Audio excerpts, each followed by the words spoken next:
May the peace of the Lord be with you. I pray that you will be filled with God's grace and blessings by listening and reading the Bible every day. I am Pastor Jongseon Choi. We are listening and reading the Bible according to the reading plan proposed by the Revised Common Lectionary. This year's reading plan is by Year C. Today is March the 25th, Friday after third Sunday in Lent.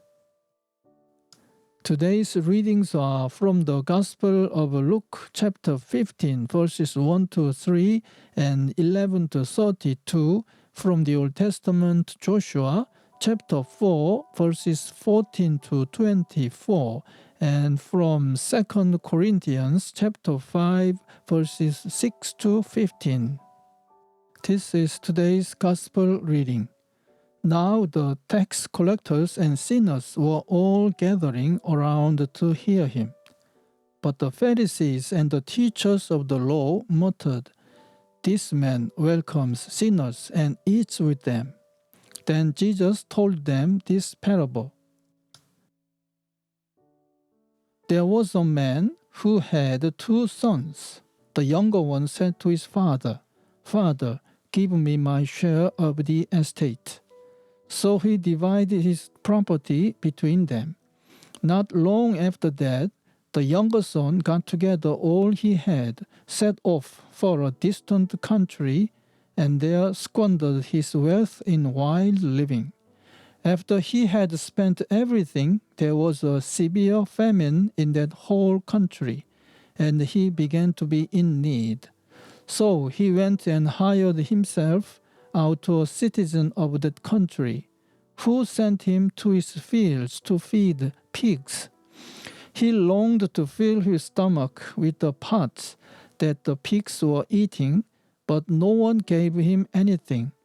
When he came to his senses, he said, "How many of my father's hired men have food to spare, and here I am starving to death? I will set out and go back to my father and say to him, 'Father, I have sinned against heaven and against you. I am no longer worthy to be called your son. Make me like one of your hired men.' So he got up and went to his father. But while he was still a long way off, his father saw him and was filled with compassion for him. He ran to his son, threw his arms around him, and kissed him. The son said to him, 'Father, I have sinned against heaven and against you. I am no longer worthy to be called your son.' But the father said to his servants, 'Quick, bring the best robe and put it on him. Put a ring on his finger and sandals on his feet. Bring the fattened calf and kill it. Let's have a feast and celebrate.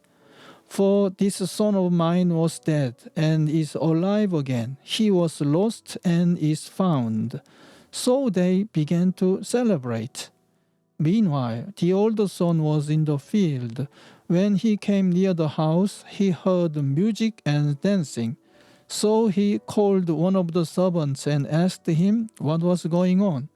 'Your brother has come,' he replied, 'and your father has killed the fattened calf because he has him back safe and sound.' The older brother became angry and refused to go in. So his father went out and pleaded with him.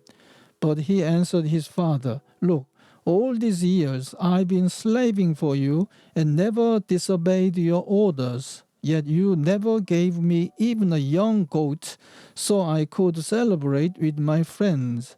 But when this son of yours, who has squandered your property with prostitutes, comes home, you kill the fattened calf for him.' 'My son,' the father said, 'you are always with me, and everything I have is yours.'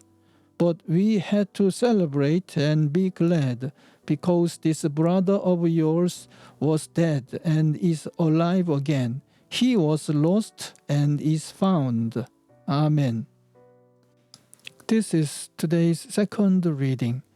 That day the Lord exalted Joshua in the sight of all Israel, and they revered him all the days of his life, just as they had revered Moses. Then the Lord said to Joshua, "Command the priests carrying the ark of the testimony to come up out of the Jordan." So Joshua commanded the priests, "Come up out of the Jordan." And the priests came up out of the river, carrying the ark of the covenant of the Lord. No sooner had they set their feet on the dry ground than the waters of the Jordan returned to their place and ran at flood stage as before. On the 10th day of the first month, the people went up from the Jordan and camped at Gilgal, on the eastern border of Jericho. And Joshua set up at Gilgal the 12 stones they had taken out of the Jordan. He said to the Israelites, "In the future, when your descendants ask their fathers, 'What do these stones mean?' tell them, 'Israel crossed the Jordan on dry ground. For the Lord your God dried up the Jordan before you until you had crossed over. The Lord your God did to the Jordan just what he had done to the Red Sea when he dried it up before us until we had crossed over. He did this so that all the peoples of the earth might know that the hand of the Lord is powerful, and so that you might always fear the Lord your God.'" Amen.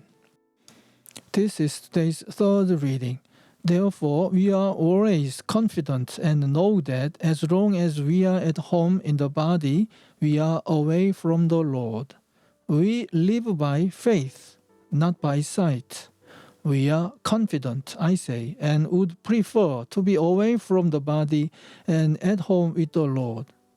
So we make it our goal to please Him, whether we are at home in the body or away from it. For we must all appear before the judgment seat of Christ, that each one may receive what is due him for the things done while in the body, whether good or bad.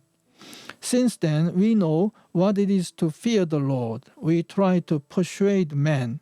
What we are is plain to God, and I hope it is also plain to your conscience.